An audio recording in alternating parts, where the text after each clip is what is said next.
the story you are about to hear is true. The names have been changed to protect the innocent. Fatima Cigarettes, best of all king-size cigarettes, brings you Dragnet on both radio and television.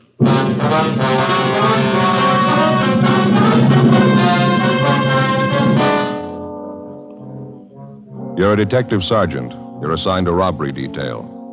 A jewelry salesman is slugged and robbed of $20,000 in precious stones. After months of investigation, you finally discover the man responsible for the holdup. You've got the evidence to prove him guilty.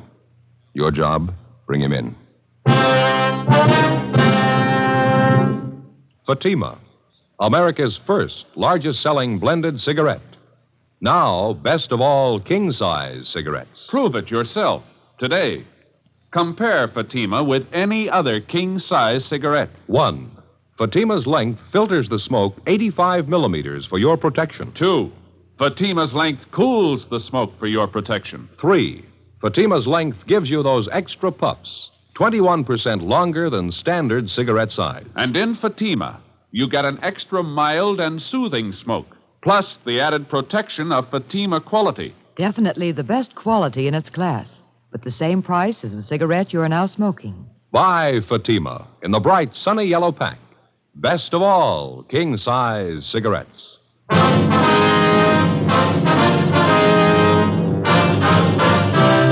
Dragnet, the documented drama of an actual crime. For the next 30 minutes, in cooperation with the Los Angeles Police Department, you will travel step by step on the side of the law through an actual case transcribed from official police files. From beginning to end, from crime to punishment, Dragnet is the story of your police force in action.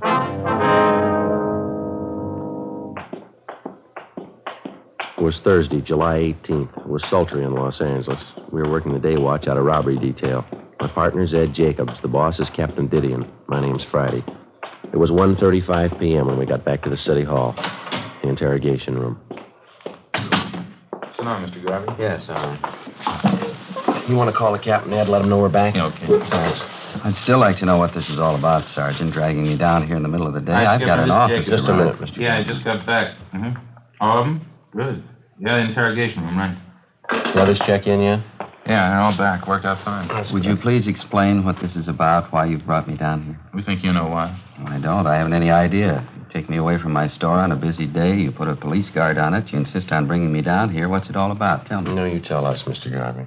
Tell you about what? The jewel robbery 9 months ago, that holdup. What holdup? My store hasn't been We're talking robbed. about your friend, Thomas Ashley. Ashley? What about him? We think you remember it 9 months ago, parking lot back of the building down on 4th Street. Oh, sure. Some hold-up man slugged him, stole his case of samples. I remember it now. Poor Tom, the thief made a big haul, didn't he? Unset diamonds, $20,000 worth. I remember it now. I don't think Tom's gotten over it yet. I was a jewelry salesman for the same company at the time, you know. Same company Tom was working for. Yeah, we know all that. Some of the big bosses thought Tom had a hand in it. They figured it was a put-up job. Nothing was further from the truth. That's so. Sure, I know Tom. He's a close friend of mine. He wouldn't be mixed up in a deal like that. Tom and I worked out of the same office for years. We've had him over the house for dinner. We've even been on vacations together. He's one of the most honest men I know. You sure of all this, are you? Well, of course I'm sure. Hey, that isn't why you called me down here, is it? You don't think Tom had anything to do with that robbery, do you? You don't think he was in on it? He had nothing to do with it. I think you know that as well as we do. Then why am I here? There's nothing I can tell you about the holdup. Only what I heard from Tom, what I read in the news. No, you can tell us a lot more, Garvey. We didn't bring you here just past time of day. Tom was slugged and his sample case of stones were taken. That's all I can tell you. You're a liar, mister. What? You engineered the whole thing. We know it, and so do you. Was this some kind of a joke? If it is, I think it's in very... It's a long way from a joke, Garvey. You planned the job. You got the loot. We can give you chapter and verse. I really think you're serious. You think I robbed Tom? We're past the thinking stage, Garvey. We already told you. We know you robbed him. Now, wait a minute. This thing is ridiculous. The whole idea is ridiculous. I don't know who gave you the so-called information on me, but it's wrong. There's nothing further from the truth. Nobody gave us the information. We got it ourselves. You're really serious, are you? I robbed Tom, and you can prove I did. You're getting the idea. I don't know what to say. It's fantastic. I robbed my best friend Tom Ashley 9 months ago. I have $20,000 worth of diamonds, and you can prove it. Every bit of it. What about it? I think you're out of your mind. My name's George Garvey. Are you sure I'm the man you want? There couldn't be a mistake. No, there's no mistake. This thing would be funny if I didn't think you were serious. Let me ask you just one question. Maybe that'll clear it up for you. Yeah? If I held up Tom Ashley, how is it he didn't recognize me? You know better than that, Garvey. What? You didn't hold up Tom Ashley yourself. You had someone do it for you. Oh, cloak and dagger, huh? I'm afraid this is getting a little too wild for me, Sergeant. Maybe you can waste time making ridiculous charges. I can't. I'm going back to my store. It's a weak bluff, mister. It's not going to do it. Excuse me. Are you sure you two men haven't been drinking? Sit down, Mr. Garvey. I told you I'm going back to my store. Sit down. Look, you have no right to keep me here. These are ridiculous charges. You think I'm one of those cheap hoodlums you're used to dealing with. No, now come off it, mister. You got a $5,000 car and a $40,000 home. That doesn't rate you as special treatment. You're a thief, and you know it as well as we do. I don't have to take this from you. You haven't got much choice. We just finished 5 months' legwork proving it. Proving what? All right, now sit down there. You engineered that holdup. We know who you got to do it. We know how it was carried out. We know how you planned on disposing of the diamonds. We know who your fence was. We know what the split was. We know what you did with part of the money. We know how much you got left. Is that right? Yeah, that's right. What can I say? I don't even know what you're talking about. Any way you want it, Mr. Garvey. Maybe you'd like to tell me why I did all this. You know it better than we do. No, I mean it. Tell me. You weren't making enough money at your job to suit yourself, suit your wife either. That's pretty good. Marilyn would get a big kick out of that one. All right, fella, we can wait it out as long as you want. We spent 9 months on this already. Another few days aren't going to make that much difference. Just as a matter of curiosity, how'd you first start off on this tangent? Whatever gave you the idea that I had anything to do with the holdup? When you started to spend money. New car, new office for yourself, fur coat for your wife, transferred your 2 children to that private school. And that makes a holdup man out of me because I wanted to send my kids to a better school? Where'd the money come from? Can you explain that? Don't you think that's my business, Sergeant, where I get my money, what I do with it? Not when you get it stealing. I'm afraid you're going just a little too far. You insist I'm a thief. I'm going to insist you prove it. All right. Have a look over here, Mr. Garvey. Yeah? Some of the reports on the investigation. Reams of them. They cover everything from the time of the jewel robbery up to late yesterday. It's all right there. Everything from the crime report to signed statements. Well, how would that concern me? 3/4 of the stuff concerns you. Have a look for yourself. I still can't get it straight in my mind. What makes you think I had anything to do with that robbery? You know what this is, Mr. Garvey, this machine right here? No? Some kind of recording apparatus? That's right. It's a tape recorder. You've been taking down this conversation, and why? No, not this one. We've been recording every conversation that took place in your office for the last 4 months, every word. What do you mean? Just that, Mr. Garvey. Every time you talked on the phone, every visitor you had, it's all down on tape. 25 reels of it. Interesting. Is that supposed to frighten me? No, we don't care if it frightens you or not. Something else here. Yes? Reports on what you've been doing for the last 4 months. Daily reports, every movement you made. That's so. Everywhere you went, everybody you talked to, everything you did. Want to hear a sample? This must be some kind of a joke. That's the only explanation I can think of. May 12th, Thursday. Sergeants Bitteroff and Rafferty. Those are the 2 officers who were tailing you at the time. You checked in at your new office at 9:38 a.m. At 10:03 a.m., you had a visitor, Kenneth Tyson. You talked to him in your office. Conversations recorded. Tyson left at 10:18 a.m. At 10:32 a.m., you left your office. If you're trying to impress me, I'm afraid it isn't working out very well. You care for a cigarette, Garvey? No, thanks. I have my own. All right. Well, I've wasted enough time. Exactly what's the point of all this? Pretty simple. You're responsible for a robbery. We can prove it. We're giving you the chance to make a statement. It's nonsense. Is it? Of course, people following me, checking everything I do, where I spend my money, where I send my kids to school. What's it all about? It doesn't make any sense. All right, Mr. Garvey, we've said it before. We can wait it out as long as you want. Look, let's get this thing straight. Let's go back to the beginning and take it step by step. That's fine. The holdup was last fall, wasn't it? Sometime in October? October 7th, Monday, 5:20 in the afternoon. All right, now just what am I supposed to have done? None of your vague references about a new coat for my wife or where I send my kids to school. Let's have some facts. Joe? All right, Mr. Garvey. You went to work as a jewelry salesman for the company 10 years ago. Your friend Tom Ashley, the victim, started the same year. The 2 of you have been pretty close friends. That's right, I told you that. I will skip the rest of your background for now. 2 weeks before the robbery on September 24th, you had a meeting with a Kenneth Tyson. You met in the cafeteria on South Broadway. Tyson's 19 years old. Lives with an older sister. He works in a gas station on Olympic Boulevard. He's done some work on your car for you. That's how you happen to know him. Yes, I think I remember the boy. I don't know him well, though. I don't recall the meeting either. No, you know the boy very well. At the time of the meeting, you promised him $1,000 if he'd hold up your friend Tom Ashley. Ridiculous. Tyson agreed to it, and you briefed him on the plan. The following day, you gave him a gun. .32 caliber Smith & Wesson, serial number 362744. Nonsense. Where did you get that information? Tyson. Well, he's lying. Believe me, if he told you that, he's lying. Is he the one who robbed Tom?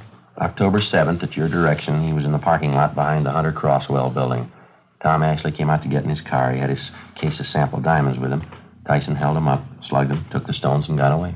Of course, it's obvious. Tyson's trying to say I put him up to it. He's trying to get out of it that way. Afraid not, Mr. Garvey. Boy couldn't have carried off the holdup by himself. Well, of course he could. It's obvious he's trying to cover up. There were 6 people in the company you worked for who knew that on Mondays Ashley always took the case of sample diamonds along when he made his calls. Only on Monday you were one of the people who knew that. I suppose you've considered the other 5 people. They were all checked out at the time. They were all cleared, you along with them. But I'm not clear anymore, is that it? This young hoodlum Tyson, you're willing to take his word over mine? After the robbery, he took the case of diamonds to you. That was the next day. You paid him $500 and promised him the other $500 when he got rid of the stones. Oh, I suppose I've gotten rid of them, or do I still have them? 2 months after the holdup, you contacted a fence up in San Francisco. You drove up there and sold him some of the stones, and he broke them up and sold them. We know who he sold them to. We know what he got for them. Well, this Fence, he's supposed to be another good friend of mine? You're still doing business with him. His name's Fred Lawrence. It's a new one on me. I don't know any Fred Lawrence. Can't even recall the name. Well, maybe this will help you, Mr. Garvey. Listen to him on the tape recorder. It's reel 4, isn't it, Ed? Yeah, I think so. They're all labeled there right on the back of the box. Yeah, here we are. Well, what's all this about? Phone conversation, Mr. Garvey. One of the things we recorded from your office. I told you about it before. Let's see. This one was on March 18th. I always thought wiretapping was against the law, or do you pay any attention to that? We didn't tap your telephone line. We recorded everything from dictographs we installed in your store and back in your office. They started recording the day you moved in. That was the 1st of March, wasn't it? I don't know why you're telling me. I can sue you for that, you know. I can sue you for your last dollar. All we're concerned with right now is Fred Lawrence. You say you don't know him. I'd like to have you listen to this. This was recorded March 18th in your office. Okay? Here we go. Go. Yeah, Marion. Mr. Lawrence? Yeah, sure. Put him on. Hi, Fred. How are you? I'm good. No, everything's fine. No heat at all. Tyson? No, he's all right. Believe me, he's a good kid. Nice. All right, where? I don't know. It might not be so good if you're seen coming here. Oh, 8 o'clock, 8:30. Okay, fine. Suppose 8:30 so you can make it. Right, Fred. Bye. Mr. Garvey, you recognize that? How about it, Garvey? I understand they can do clever things with tape recorders nowadays. There's a way of piecing words together, isn't there? They can record your voice and then fix the tape, take a simple sentence and change the words around to mean just the opposite. You can examine the tape if you like. We didn't make a splice in it. All you'll find are the usual factory splices, just the way it comes from the manufacturer. Well, what difference does it make anyway? There's nothing criminal about that conversation, nothing at all. You told us a few minutes ago you didn't know Fred Lawrence. You never heard of him on that recording. It sounds like you know him pretty well. It's a fairly common name, wouldn't you say? Must be quite a few Fred Lawrences. I didn't happen to remember the name right off. How about Tyson? What? Tyson. You told us you didn't know him well at all. I don't. Well, it didn't sound that way on that tape, did it? You were telling Lawrence that he was all right. You said, believe me, he's a good kid. Now, what you said, now how about it, mister? How about what? Is this some kind of a frame? What are you trying to make me say? We're not going to make you say anything, Garvey. We work robbery detail. That's the job, robberies. They pay us to clean them up. I can pay you. What? Never mind, I didn't mean that. I meant I pay my taxes, I pay your salaries. I help to, anyway. I don't know why I have to be treated like this. No reason to make a big headache out of this for anybody, Garvey. Now, you engineered a holdup. We can prove that. We're giving you a chance to make a statement. That's all we want here. I've got nothing to say. Make a statement about what? All you're going on is hearsay, circumstantial evidence. You can't say I planned that robbery. Well, you admit you know Tyson. You know him well. I don't. I admit nothing. What about phone conversation? It's a fake. They're phoning those things up all the time. You know it as well as I do. You admitted you know Fred Lawrence. We proved that from the recording. I admit nothing. You don't even know Tyson. Is that what you want to say? I know him, that's all. He worked on my car a couple of times. I don't know him well. All right, sir. I'd like to play you another recording. It's a waste of time. I haven't got the whole day to spend here. I got to get back to my store. I've got a business to Well, operate. this won't take very long. Yeah, here we are. April 5th. A lot of foolishness anyway. How do I know you made those recordings? You could have gotten actors. Maybe you made them up yourself. There weren't any dictographs. You make those things. There were dictographs, Mr. Garvey. Remember, before you moved into that new suite of offices, you had them redecorated? Yeah? There were sound technicians from our crime lab out there working side by side with the painters and carpenters. They installed dictographs in your store and back in your offices. They bugged the entire place. Wiretapping. I'll bring this into court if it's the last thing I do. Look, now, we already told you, Mr. Garvey, it's not wiretapping. We didn't touch your phone lines. We didn't have to. It's invasion of privacy. I'm going to take this into court. Yeah, well, let's listen to this recording. Might clear up a few things. Clear up what? What are you trying to prove? Okay, Joe? Yeah, it's coming in here now. Date on this is April 5th.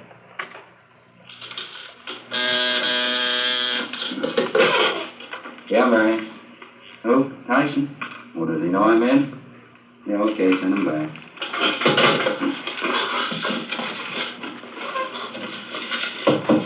Yeah, come on in. Hi, Mr. Garvey. Ken, how are you? Come on in, sit down. Thanks. Well, how you been anyway? Pretty good. Trying to get a hold of you last week. It's so hard to do. You're not in very much. Pretty busy, yeah, Ken. This time of year, you know, it keeps you going. No, I don't want to waste any time. I'd like to know how the deal's working out, though. Going back east to Albany next month. I'd like to get the rest of my money if I could. Well, just like I told you the last time, Ken, I'm sending the stuff north. I hope to hear in a couple of days. Yeah, I know. That's what you told me before. It was a pretty heavy job. I could use the money.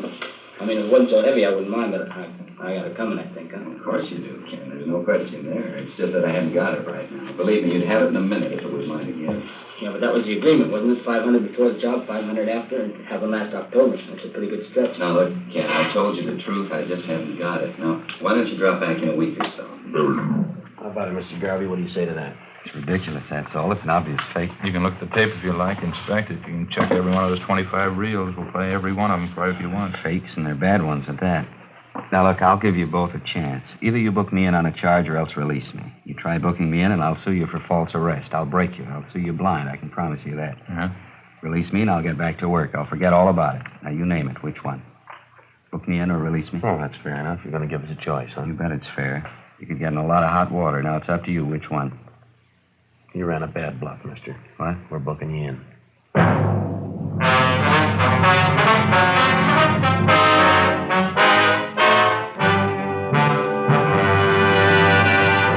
You are listening to Dragnet, authentic stories of your police force in action. Compare Fatima with any other king-size cigarette. 1.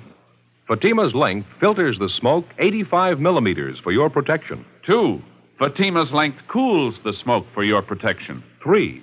Fatima's length gives you those extra puffs, 21% longer than standard cigarette size. And in Fatima, you get an extra mild and soothing smoke, plus the added protection of Fatima quality. To show our confidence in Fatima, we make this money-back guarantee to every king-size cigarette smoker. Buy a pack of Fatimas. Enjoy Fatima quality, extra mildness, and superbly blended tobaccos. If you're not convinced Fatima is better than the king-size cigarette you're now smoking, just return the pack and the unsmoked Fatimas before August 1st, 1952, and we'll give you your money back plus postage. Fatima, Box 37, New York 1. Remember, each king-size Fatima gives you an extra mild and soothing smoke, plus the added protection of Fatima quality. Switch to Fatima today. Best of all, king-size cigarettes.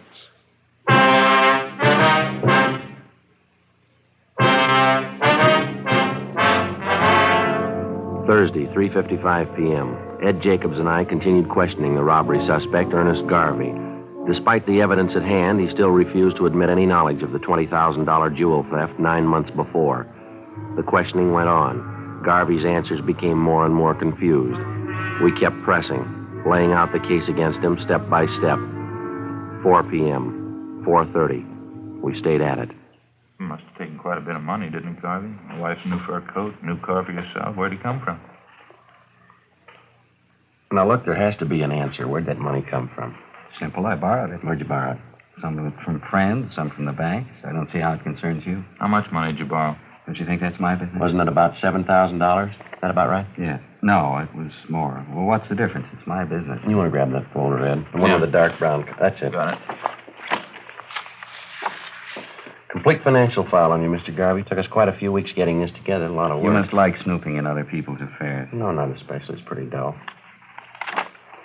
Here's a copy of your bank statement. It's a photostat. It doesn't make much sense. What do you mean? Well, we checked your income for that month, amounted to $620.18. Your bank statement here shows you made deposits totaling $760 the same month. Now, how is that possible? Well, for your information, I made a loan that month. That's probably some of the loan money I deposited. I quit my old job that time. I was going in business for myself.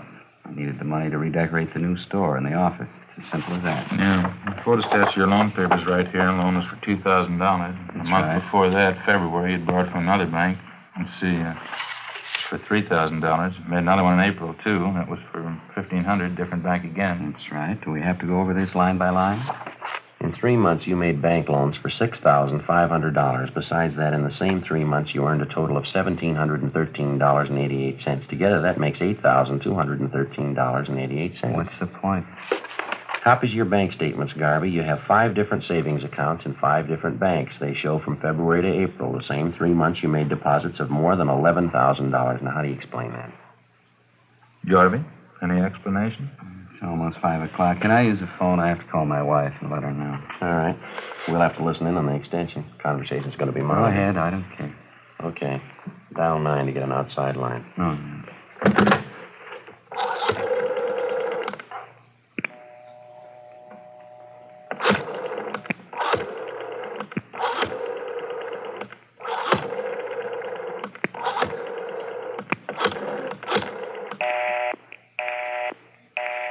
Line's busy. Quarterstaff is there for you to examine him, Garvey. I see him. You want to give us an explanation? You only had $8,200. How could you bank $11,000? It had to come from somewhere, didn't it? Purely a personal matter, that's all. I borrowed $3,000 from a brother of mine who lives back in Minnesota. You'd already made 3 loans. Why'd you have to borrow from your brother? You mind telling us? Yes, as a matter of fact, I do. Well, mind. that still doesn't balance the books, Mr. Garvey. You earned and borrowed $8,200. You got another $3,000 from your brother, you say. That's $11,200. You banked $11,000. Yes, that's right. You always have to repeat. That'd leave you with $200.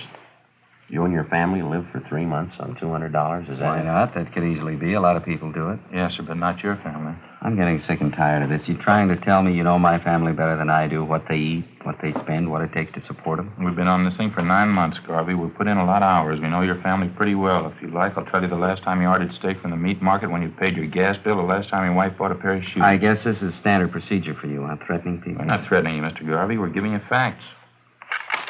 Here's another file here. It took us over a month to get this one together. Complete record of your expenses from February 1st. Covers February, March, April, May, June. I hope the police department has a good lawyer, Sergeant. You've got a fair warning. You say you and your... I'm sorry, go ahead. I hope the police department has a good lawyer, Sergeant. You've got fair warning. I'm going to sue you for your last Now, dollar. you say you and your family lived 3 months on $200. That doesn't jibe with what we've got here. Take a look if you want to. It's all Lies, here. forgeries. It's all lies. I promise you. You're gonna Photostat of the regret- receipt for your wife's coat, Garvey. $1,612.34. That includes the tax paid in full. Photostat of the contract for your new car. Down payment, $2,000. Liquor bill for the big party you threw in March, March 20th. Liquor bill, $387. Catering bill, $194. Full year's check for tuition, room, and board for your kids at the private school you sent them to, $1,864.07. Well, that's only the beginning, Garvey. Comes to a lot more than $200. Have you heard enough? I better try to get my wife again. I have to let her know. And you handle extension, will All you? right, yeah. All right, go ahead. Dial 9 to get outside, Garvey. Yeah, I know.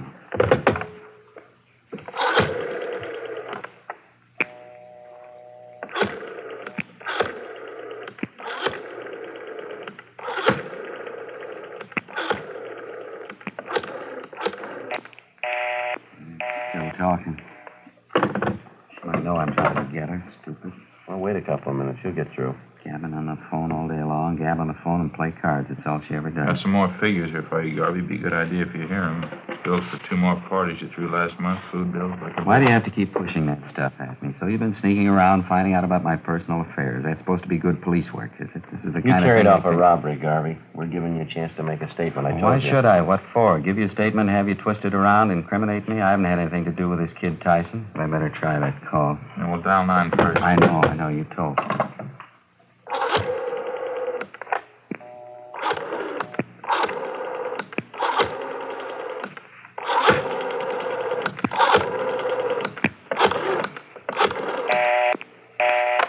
What's the matter? What's the matter with her? Stupid. She ought to know I'm trying to get her. What's the matter, Garvey? Don't forget dial 9.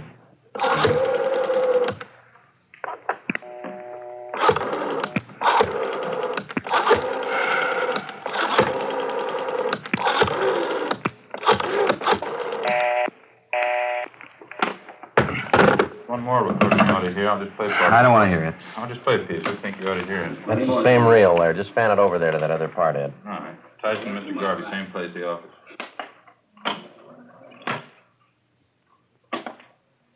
But you told me on the phone, you said you'd have the dope for me today. You said today, sure. Now, wait a minute, Tyson. I didn't say that at all. I said maybe I'd have it for you. I didn't say definitely. Look, I can't give you what I haven't got. I want the 500, Garvey. I need it. I stuck my neck out on a robbery job. I get 5 to life. All right, Ed. You'd be Couldn't be any plainer. Now, what do you say? Wait a minute, just a minute. Down 9. Yeah.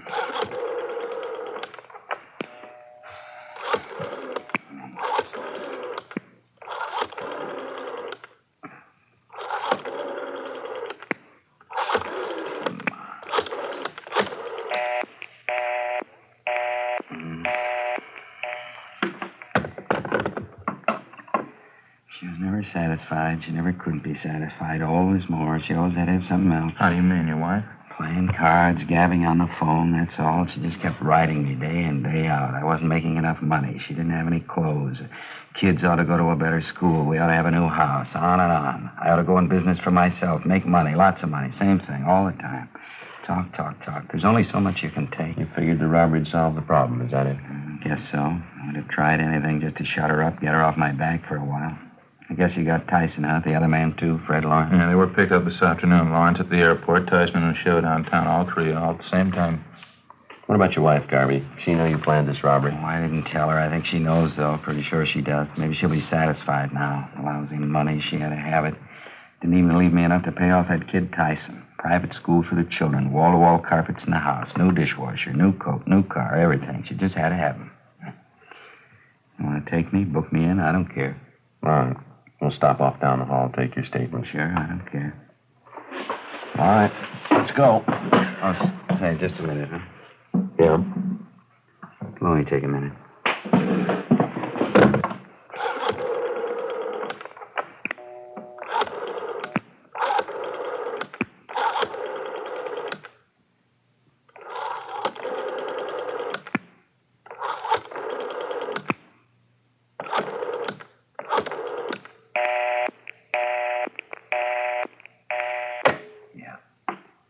That's what I figured.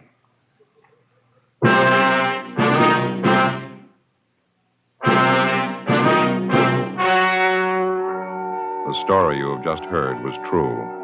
The names were changed to protect the innocent. On November 4th, trial was held in Superior Court, Department 87, City and County of Los Angeles, State of California. In a moment, the results of that trial.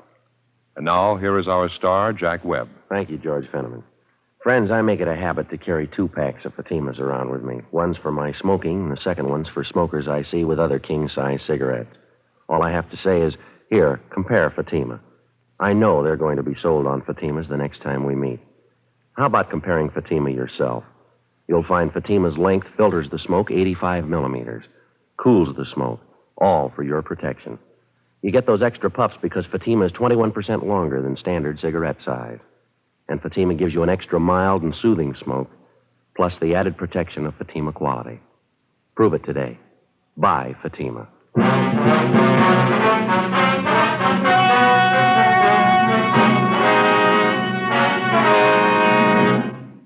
Ernest W. Garvey and Kenneth Tyson were tried and convicted of first-degree robbery, 1 count, and received sentences as prescribed by law.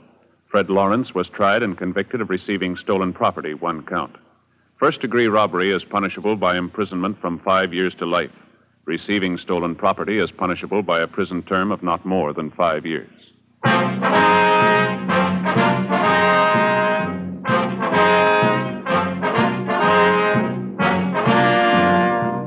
You have just heard Dragnet, a series of authentic cases from official files. Technical advice comes from the Office of Chief of Police W.H. Parker, Los Angeles Police Department. Heard tonight were Barney Phillips, Vic Perrin, and Eddie Firestone. Script by Jim Moser. Music by Walter Schumann. Hal Gibney speaking.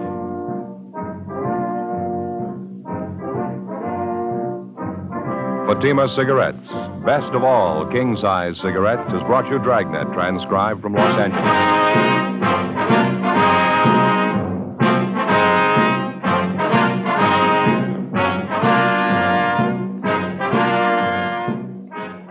February 18th, hear the Gala City Service Silver Radio Jubilee on NBC.